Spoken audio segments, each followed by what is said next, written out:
Terkait ramainya video balap liar antara dua mobil mewah, Ferrari dan SUV Pajero Sport yang berujung sanksi tilang pihak kepolisian. Pemilik salah satu mobil Ferrari mengaku hal itu tidak sengaja dilakukan.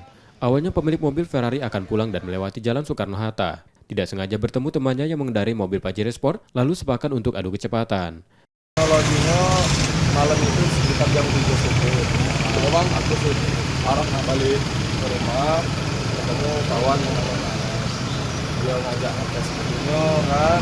Nah, itu pun cuma sekali, bukan niat kami nak balapan liar, bukan. Dan itu pun kami, bukan aku yang bawa, jujur ya.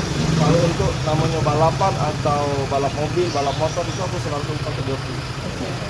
Artinya tidak benar itu balapannya itu tidak benar. Itu tidak benar. Ia juga membantah melakukan balap liar dan meminta maaf pada warga Palembang yang terganggu dari aksinya tersebut. Yudi Kiswanto, Kompas TV, Palembang, Sumatera Selatan.